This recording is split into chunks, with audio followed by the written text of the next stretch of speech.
Ladies and gentlemen, it's me, James Sweeney, and it might be gray, rainy, and weather-wise disgusting outside in the streets of New York this afternoon, but I'm in a great mood because it's about that time of the week. It's a Friday. The weekend is about to kick off. Also, the final weekend of the Major League Baseball regular season is upon us, and I want to run out of here and enjoy that weekend in true orange and blue style. And we here at Modern Wall Street, we love to get the weekend started early. You know this already. Let's go. It's almost 4 o'clock. The markets, they're about to close. And we're getting this weekend started right now with an early Friday happy hour here in the Big Apple.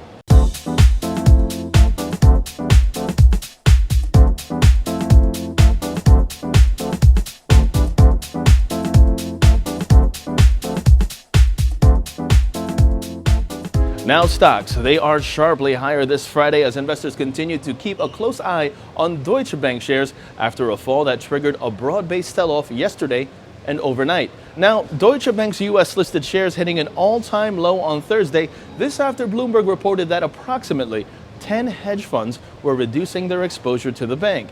Now, the bank's German-listed shares hitting an all-time low overnight, but today, U.S.-listed shares rising more than 8%, recovering all of their losses from yesterday, this after CEO John Cryan sent the bank's employees an internal letter, trying to reassure them that Deutsche Bank has strong fundamentals and that recent media reports were causing, in quotes, unjustified concerns.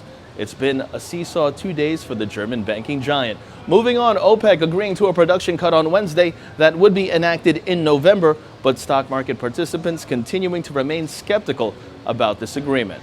And in economic news, personal spending remaining flat in August, income rising 0.2%. Core PCE, that's the Fed's preferred inflation measure, rising 0.2%. And we also had the final read of September consumer sentiment and September Chicago PMI, both beating expectations. At the same time, the U.S. dollar rising against its counterparts. And when you take all of this and combine it, you have yourself a session right now behind me where two stocks are on the upside for every decliner here at the New York Stock Exchange. Let's take a look to see how the markets are shaping up to close out the final trading session of the week, as well as the month of September.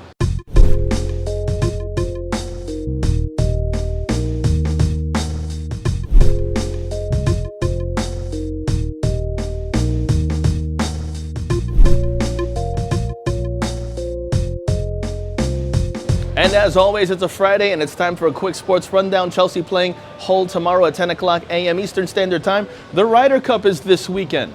In other words, get ready for a series of Baba Booies and hit them with the hinds. Love them, kind of makes it watchable. NASCAR Sprint Cup in Dover this weekend, while the New York Jets play the Seahawks in New Jersey Sunday 1 p.m. And with the Yankees out of the running officially as of last night, the weekend is all about the Mets here in New York City. And if they can clinch the #1 spot for the wild card game playoff, I'll be very, very happy.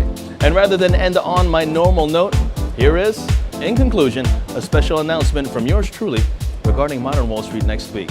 See you then.